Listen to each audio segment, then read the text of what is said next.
പ്രവാസം വിരഹത്തിന്റെ തീച്ചൂളയാണ്. ഏകാന്തതയുടെ തടവറയാണ്. 3 വർഷം മുമ്പ് എന്റെ പ്രവാസ ജീവിതത്തിന് തുടക്കം കുറിച്ച കടലിന് മുകളിലൂടെയുള്ള ഫ്ലൈറ്റ് യാത്ര. ഉയരത്തിൽ നിന്ന് നോക്കുമ്പോൾ എല്ലാത്തിനും ഒരു ഭംഗിയുണ്ടായിരുന്നു. നോക്കെത്താ ദൂരത്തോളം പരന്നുകിടക്കുന്ന കടലും ചുട്ടുപൊള്ളുന്ന സൂര്യന്റെ തീക്ഷ്ണതയിൽ ആവി പറക്കുന്ന മരുഭൂമിയും, മരുഭൂ ഹൃദയത്തിൽ നിന്നും പടുത്തുയർത്തിയ കൂറ്റൻ കെട്ടിടങ്ങളും, ദീപാലംകൃതമായ നഗരവും, നീണ്ടു പരന്നുകിടക്കുന്ന റോഡും നയനമനോഹരമായ കാഴ്ചകളാണ് എനിക്ക് സമ്മാനിച്ചത്. നട്ടാൽ മുളക്കാത്ത മരുഭൂമിയിൽ സ്വപ്നത്തിന്റെ വിത്തിറക്കാൻ തുടങ്ങിയപ്പോൾ ഞാൻ ആദ്യമായി മനസ്സിലാക്കുകയായിരുന്നു, സിനിമയിൽ കണ്ട ഗൾഫല്ല യഥാർത്ഥ ഗൾഫെന്ന്. രാത്രി വൈകുവോളമുള്ള ജോലി, അത് കഴിഞ്ഞാൽ റൂം, വീണ്ടും ജോലി, വീണ്ടും റൂം. അതങ്ങനെ ഒരു അച്ചുതണ്ടിലെന്ന പോലെ കറങ്ങിക്കൊണ്ടേയിരിക്കും. കറിയിൽ ഒരിത്തിരി ഉപ്പ് കൂടിയാൽ ഉമ്മയോട് വഴക്കുണ്ടാക്കിയിരുന്ന ഞാൻ, അയൺ ചെയ്ത ഷർട്ടിൽ ഒരു ചുളിവ് കണ്ടാൽ പെങ്ങളോട് വഴക്കിടുന്ന ഞാൻ, പ്രവാസത്തിന്റെ 4 ചുമരുകൾക്കുള്ളിൽ ജീവിതം പഠിക്കുകയായിരുന്നു. ഒരിക്കൽ പനി വന്ന് സഹായത്തിന് ആളില്ലാതെ കട്ടിൽ കിടക്കുമ്പോഴാണ് ഉമ്മയുടെ അഭാവം എത്ര വലുതാണെന്ന് ഞാൻ മനസ്സിലാക്കിയത്. ഒരു ദിവസം ഒരു തവണയെങ്കിലും ഫോൺ ചെയ്തില്ലെങ്കിൽ വഴക്കിടുന്ന ഉപ്പയെയും, എപ്പോഴും എന്തെങ്കിലും കുസൃതി കാണിച്ച് എന്നെ ദേഷ്യം പിടിപ്പിക്കുന്ന പെങ്ങളെയും കുറിച്ചോർത്ത് പലപ്പോഴും ഞാൻ കരഞ്ഞിട്ടുണ്ട്.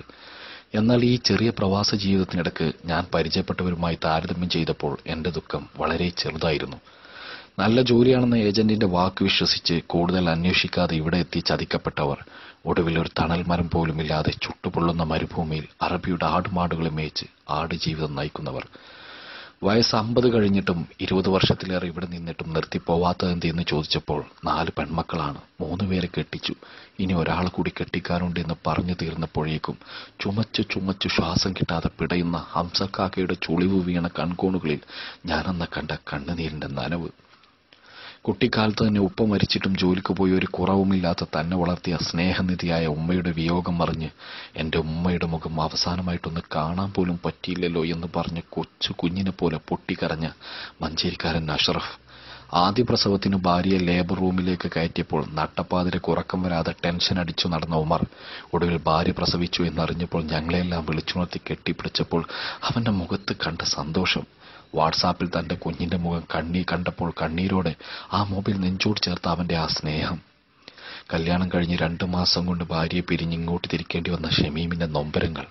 ഒരു പ്രവാസിയുടെ തലയിണക്ക് നാവുണ്ടായിരുന്നെങ്കിൽ അത് പറഞ്ഞു തരുമായിരുന്നു അവനൊഴുക്കിയ കണ്ണുനീരിന്റെ കണക്ക്.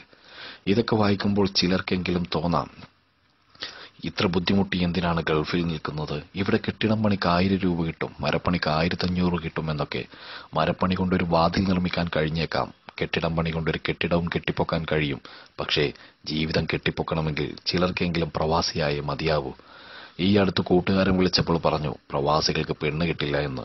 ഭർത്താവിന്റെ ചൂടേറ്റ് കിടന്നാൽ മാത്രമേ ദാമ്പത്യമാവൂ എന്ന് തെറ്റിദ്ധരിക്കുന്ന ആരുടെയെങ്കിലും ജൽപ്പനങ്ങളാവാം അത്.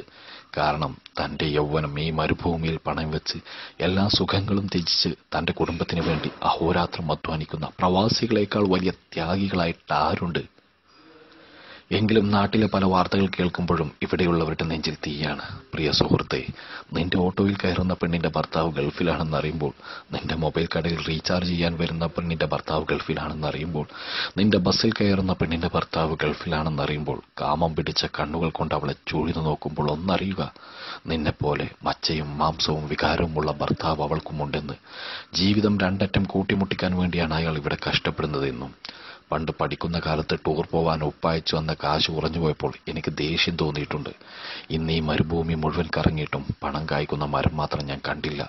എരിയുന്ന വെയിലത്തും പൊരിയുന്ന ചൂടത്തും രാപ്പകൽ കഷ്ടപ്പെടുന്ന പ്രവാസിയുടെ വിയർപ്പിന്റെ വിലയാണതെന്ന് ഞാനിന്ന് മനസ്സിലാക്കുന്നു.